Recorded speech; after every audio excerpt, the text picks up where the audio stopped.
Je disais, bien-aimé, la pensée que nous allons partager, c'est la suite, ou c'est plutôt un commentaire que je vais faire sur la prédication que mon épouse, Maman Esther, nous avait donnée à l'église les dimanches. La servante de Dieu, les dimanches à l'église, nous avait parlé, nous avait donné un message qu'elle avait intitulé « Ne crains point ». Waouh, ce merveilleux bien-aimé, qu'on vous dise « Ne crains point », ce merveilleux en temps de détresse, en temps de difficulté, en temps de complications, que quelqu'un vous dise avec assurance « Ne crains rien ».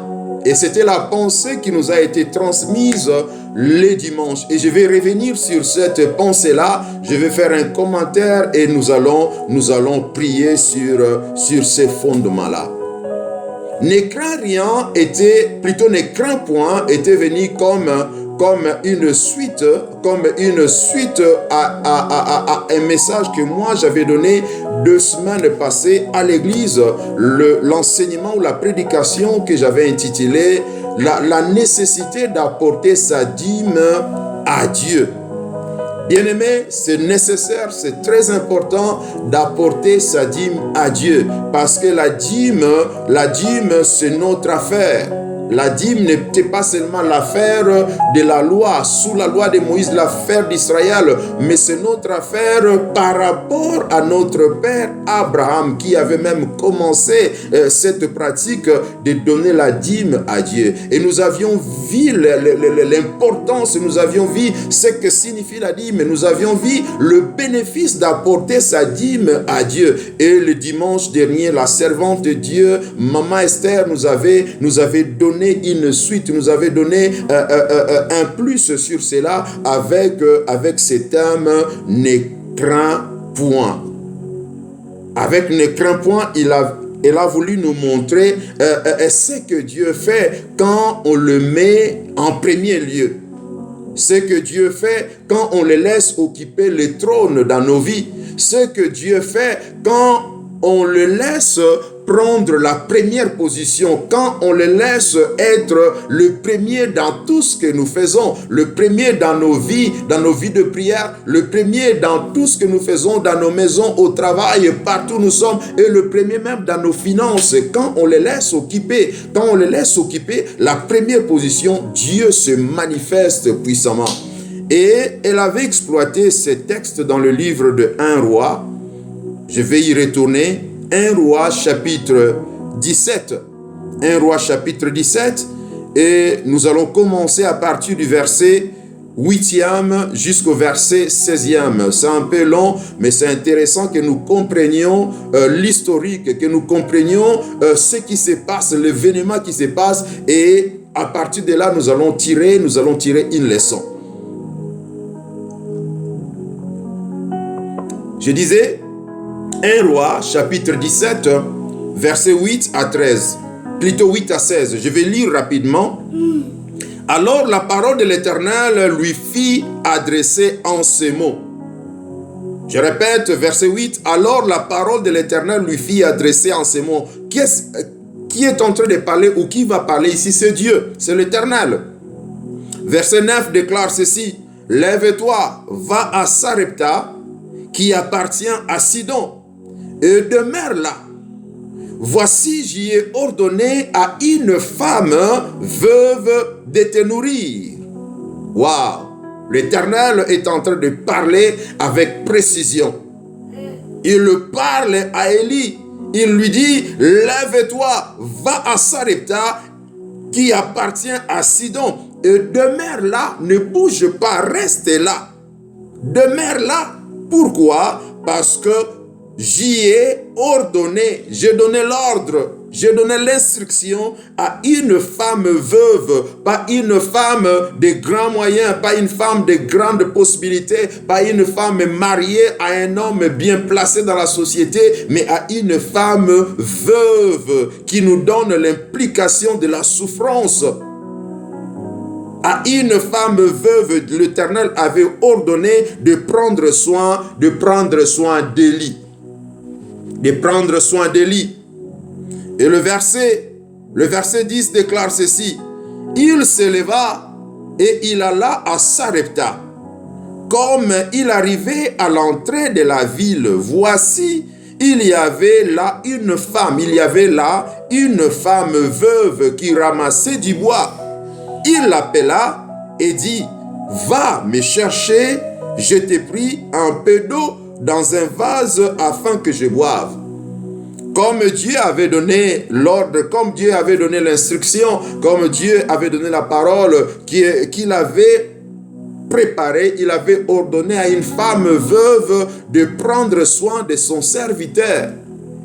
Et voilà, son serviteur arrive à l'entrée de la ville. Effectivement, il voit une femme. Je ne sais pas comment il a su que cette femme était une veuve, que cette femme-là, c'est celle à qui Dieu l'envoyait. Certainement, l'Esprit de Dieu lui avait parlé. Certainement, l'Esprit de Dieu lui avait donné la conviction. Car Dieu parle, bien-aimé. Dieu n'est pas un Dieu muet, mais c'est un Dieu qui parle d'une manière ou d'une autre. Et l'une des voix par laquelle Dieu nous parle, c'est la conviction. Peut-être l'homme de Dieu avait entendu une voix audible. Peut-être l'Esprit de Dieu l'avait convaincu que voilà la dame auprès de qui tu vas, tu vas aller et chez qui tu vas rester. Parce que Dieu lui avait donné l'instruction, demeure là, demeure à Sarepta, ne bouge pas, demeure là. Waouh! Et l'homme de Dieu la voit et lui demande, s'il te plaît, je te prie, va me chercher de l'eau à boire. Va me chercher de l'eau pour que je boive. Et la femme, poliment, elle part. Elle laisse ce qu'elle faisait parce qu'elle ramassait du bois. Elle laisse ce qu'elle faisait et elle va chercher de l'eau pour l'homme de Dieu. Elle va chercher de l'eau pour le représentant de Dieu, pour les serviteurs de Dieu. Mais quelque chose se passe. Le verset 11 dit, et elle alla en chercher quoi? De l'eau. Il l'appela de nouveau et dit, apporte-moi, je t'ai pris un morceau de pain dans ta main. L'homme de Dieu, non seulement qu'elle demande à la dame, la femme veuve, d'aller lui chercher de l'eau, mais dès que la femme commence le chemin d'aller chercher de l'eau, il l'appelle et il lui dit, amène-moi aussi un morceau de pain dans ta main. Non seulement de l'eau, mais aussi un morceau de pain dans ta main. Waouh! Pendant que ce moment, c'était un moment de sécheresse, c'était un moment de douleur, c'était un moment de grave crise, c'était un moment là où la vie était devenue dure, là où la mort était certaine. Devant le peuple israélite, il y avait la souffrance, il y avait la sécheresse. Mais l'homme de Dieu parle à la femme, n'amène pas seulement de l'eau, mais aussi apporte-moi un morceau de pain dans ta main. Waouh! Nous allons évoluer. Le verset 12 dit ceci. Et elle répondit, l'Éternel, ton Dieu est vivant. C'est la femme veuve qui parle ici. Après la deuxième demande d'Élie, à la première demande, elle n'avait pas parlé. Elle est partie, elle a commencé le chemin pour aller chercher de l'eau. Mais à la deuxième demande, la femme parle. Quand Élie lui demande un morceau de pain, la femme parle parce que c'était un temps de douleur, un temps de grave crise, un temps de difficulté, un temps de sécheresse. La femme parle et elle dit, l'Éternel, ton Dieu, est vivant. Je n'ai rien de cuit.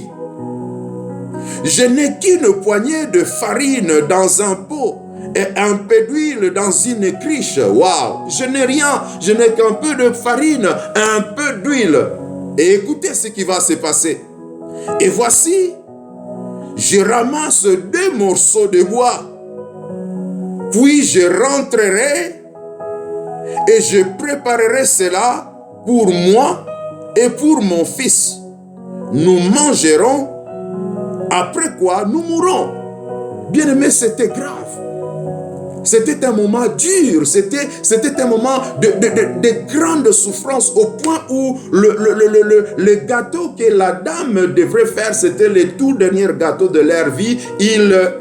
Disons, quand je dis elle avec son fils, allait manger et après quoi, il n'aurait plus de quoi manger et il mourrait. La mort était certaine. C'était dans la souffrance, bien-aimé. C'était dans la misère, c'était dans la sécheresse, c'était dans les moments durs. Elle dit, je vais faire un gâteau. Nous allons manger, mon fils et moi, et après quoi, nous allons mourir parce que nous n'aurons plus rien. Il y a la sécheresse sévit le pays et nous n'aurons plus rien à manger et nous allons mourir lentement mais sûrement. Nous allons mourir de faim. La faim va nous tuer parce qu'il n'y a rien au pays. Waouh!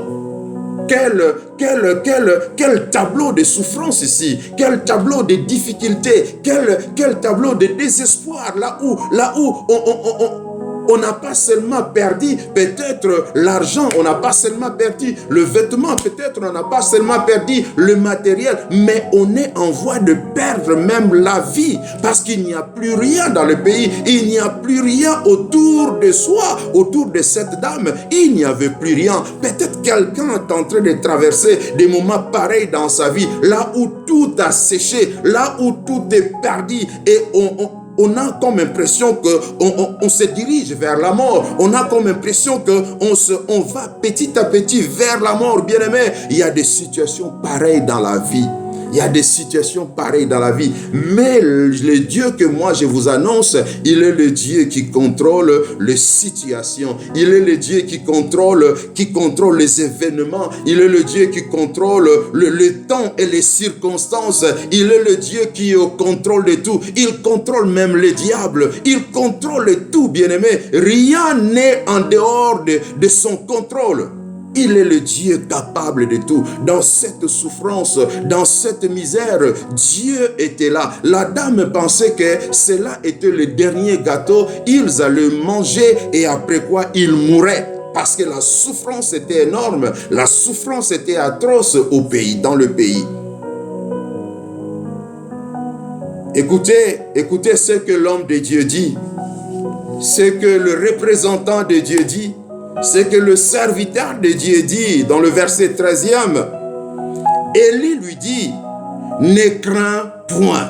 Waouh! Bien que dans des moments difficiles, bien que tu me décris là une souffrance atroce, tu me décris là un grand désespoir, mais ne crains point. Dans ta situation, ne crains point. Dans tes épreuves, ne crains point. Ne crains point parce que Dieu est vivant. Le créateur des cieux et la terre est vivant. Bien-aimé, si tu es chrétien, si tu as reçu Jésus-Christ comme Seigneur et Sauveur, ton Père Dieu, créateur des cieux et la terre, c'est lui qui contrôle le temps et les circonstances, les événements et les situations. Il est vivant. Alléluia, alléluia, alléluia, alléluia. Il est merveilleux ce Dieu. L'homme de Dieu, Élie lui dit, ne crains point. Rentre. Fais comme tu as dit. Prépare ce que tu peux préparer. Seulement, prépare-moi d'abord avec cela un petit gâteau. Et tu me l'apporteras.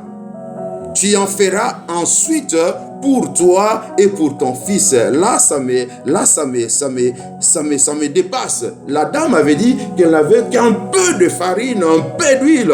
Elle allait préparer et après quoi, elle mangerait avec son fils et il mourrait.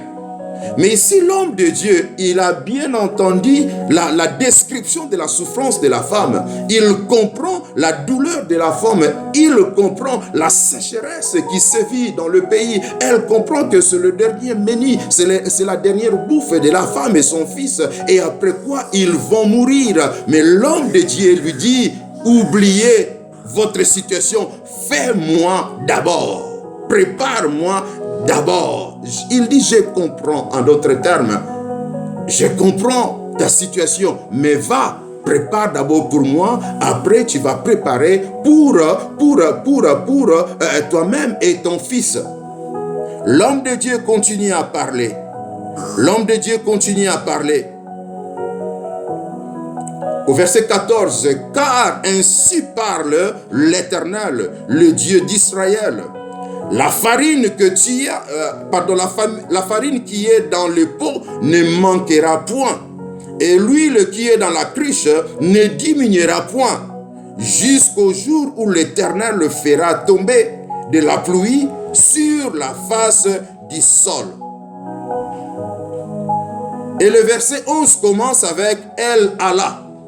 Donc, la femme, avant de partir, cette femme veuve, avant de partir, elle a entendu les paroles de l'homme de Dieu, du représentant de Dieu, du serviteur de Dieu, Élie.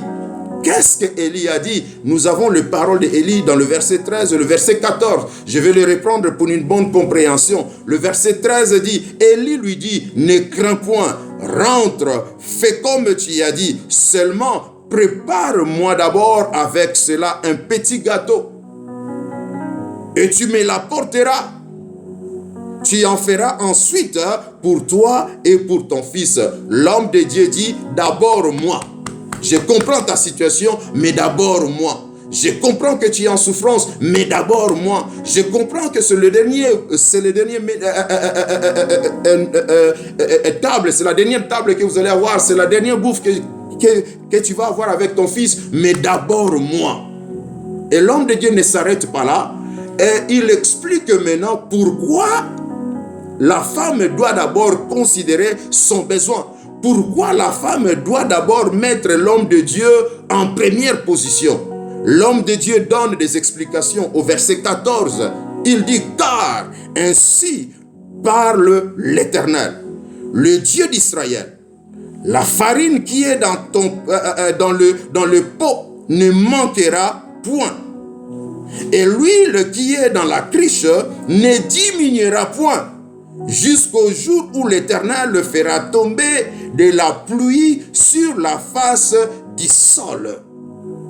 Et le verset 15 commence, elle Allah, la femme Allah, après avoir entendu les paroles de l'homme de Dieu, après avoir entendu la promesse que Dieu lui fait ici, en disant que l'Éternel, l'homme de Dieu a dit, ainsi parle l'Éternel, l'huile que tu as, la farine que tu as, ne termineront point, ne s'épuiseront point, jusqu'à ce que la pluie tombe encore sur le sol, jusqu'à ce que la pluie tombe encore sur tous les pays. La femme a entendu la promesse de l'Éternel. L'homme de Dieu lui avait dit, d'abord moi, fais-moi d'abord, et après tu feras pour toi et ton fils. Parce que il y a une suite. La suite, c'est quoi? La farine que tu as ne s'épuisera point. L'huile que tu as ne s'épuisera point jusqu'à ce que la pluie tombe, jusqu'à ce que l'Éternel envoie encore la pluie au sol. Bien-aimé, c'était la parole de l'Éternel. Dieu lui donne une promesse ici. Dieu lui donne des assurances que la farine que tu as dans ta maison ne s'épuisera point. L'huile que tu as dans ta maison ne s'épuisera point. La femme a entendu la parole de Dieu. Et je crois que cette parole de l'Éternel, cette promesse de l'Éternel, ces assurances de l'Éternel avaient créé la foi en elle. Bien qu'elle était dans les temps de douleur, parce que c'était le dernier gâteau, et après quoi, ils allaient mourir, elle et son fils.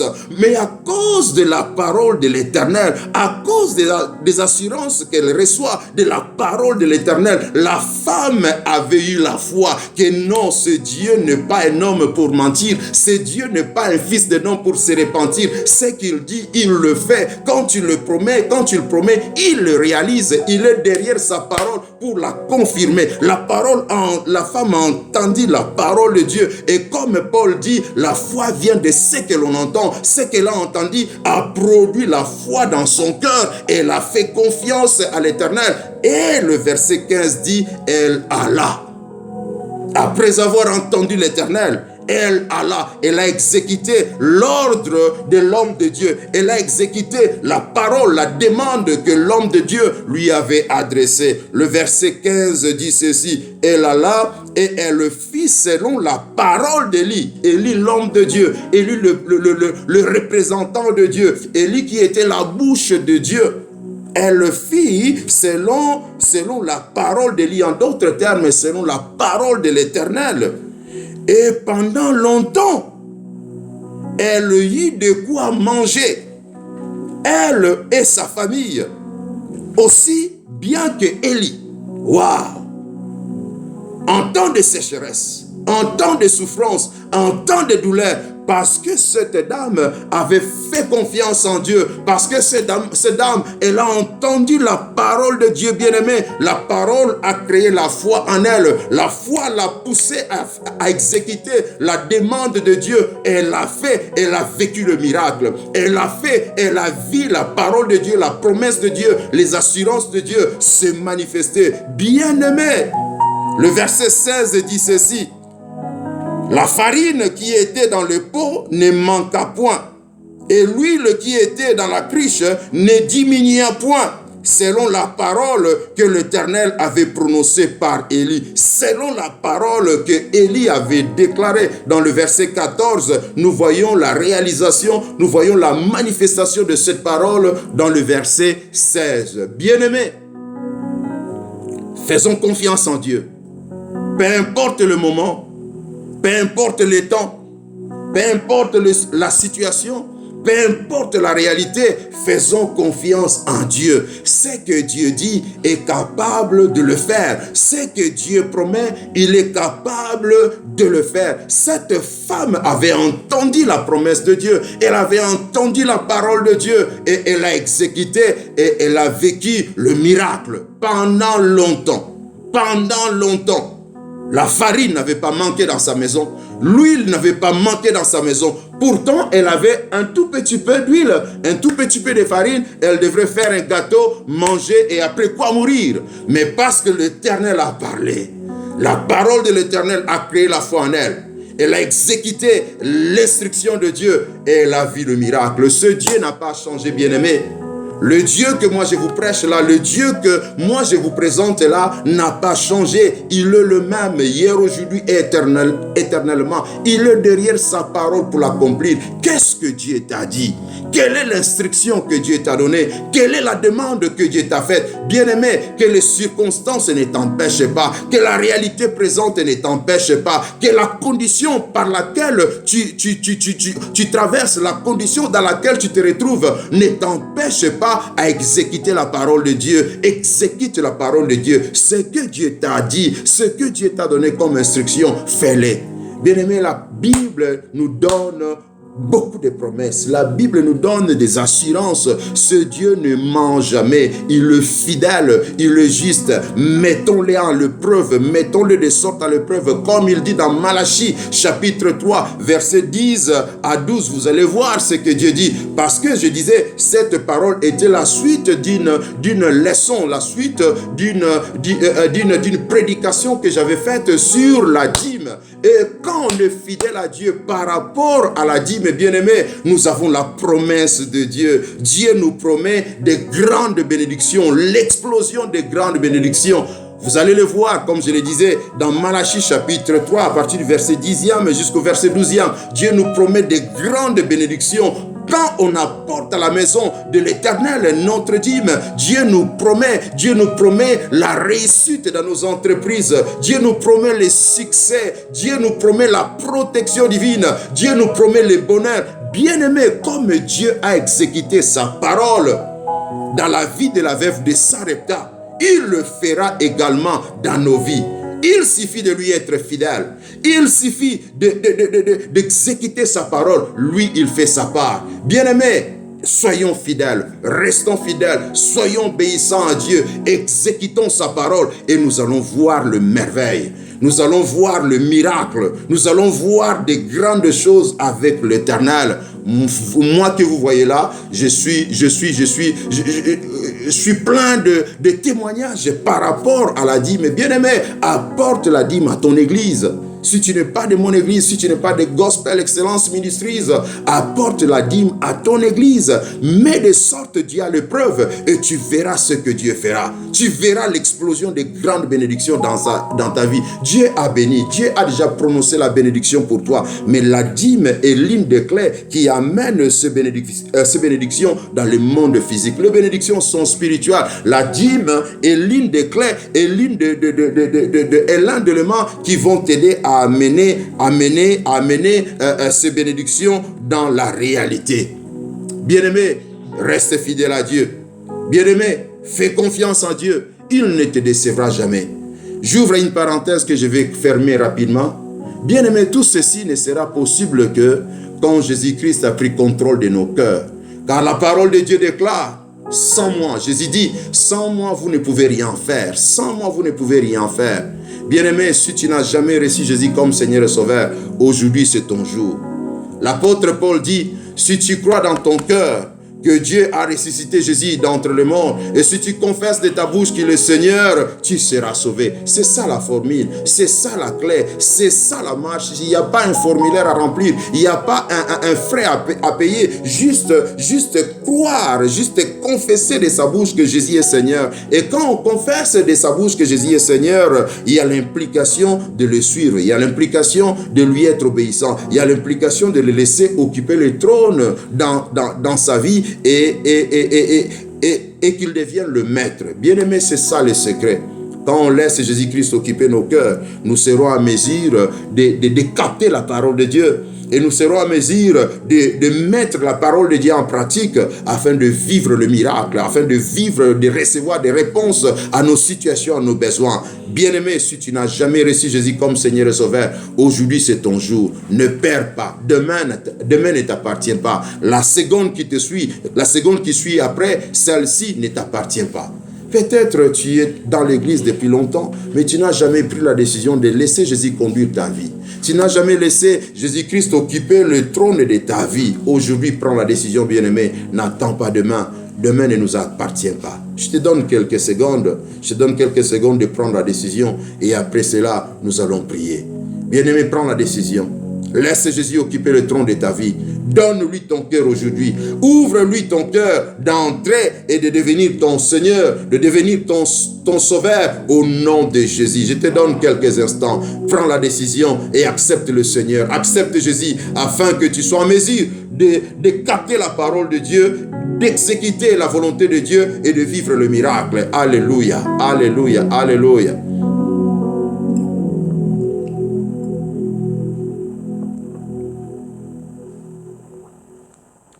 Père éternel, merci. Merci Père pour ta main qui agit. Merci Père pour ton esprit qui agit, car ta parole déclare, personne ne peut venir à Jésus si toi tu ne l'attires pas. Merci car tu attires mon frère, tu attires ma sœur, tu attires ce monsieur, cette dame à prendre la décision d'accepter Jésus-Christ et de devenir le maître, le Seigneur dans leur vie au nom de Jésus. Seigneur, merci pour le salut que tu amènes. Merci pour le salut que tu introduis. Merci pour ce cœur que tu convaincs afin de laisser Jésus occuper le trône, afin de laisser Jésus devenir le sauveur et le maître dans leur vie au nom de Jésus. Seigneur, si toi tu ne fais pas, le salut n'est pas possible. Si toi tu ne convaincs pas le cœur, le salut n'est pas possible. Manifeste-toi Père au nom de Jésus. Manifeste-toi Seigneur. Convainc le cœur de mon frère, de ma soeur, de ce monsieur, de cette dame, d'accepter Jésus comme Seigneur et Sauveur, afin qu'il soit en mesure de capter bien ta parole, de l'exécuter et de vivre le miracle. Au nom de Jésus, et ensemble nous disons Amen, Amen, Amen, Amen. Gloire soit rendue à notre Dieu. Gloire soit rendue à notre Dieu. Bien-aimé, si tu l'as reçu comme Seigneur et Sauveur ce soir, tu es mon frère, tu es mon frère. Et je prie que le Seigneur te soutienne dans cette marche, que le Seigneur te protège, que le Seigneur te donne la force de continuer la marche, de continuer à suivre Jésus, afin d'être en mesure de vivre les grandes bénédictions dans ta vie, au nom de Jésus. Amen, Amen, Amen, Amen.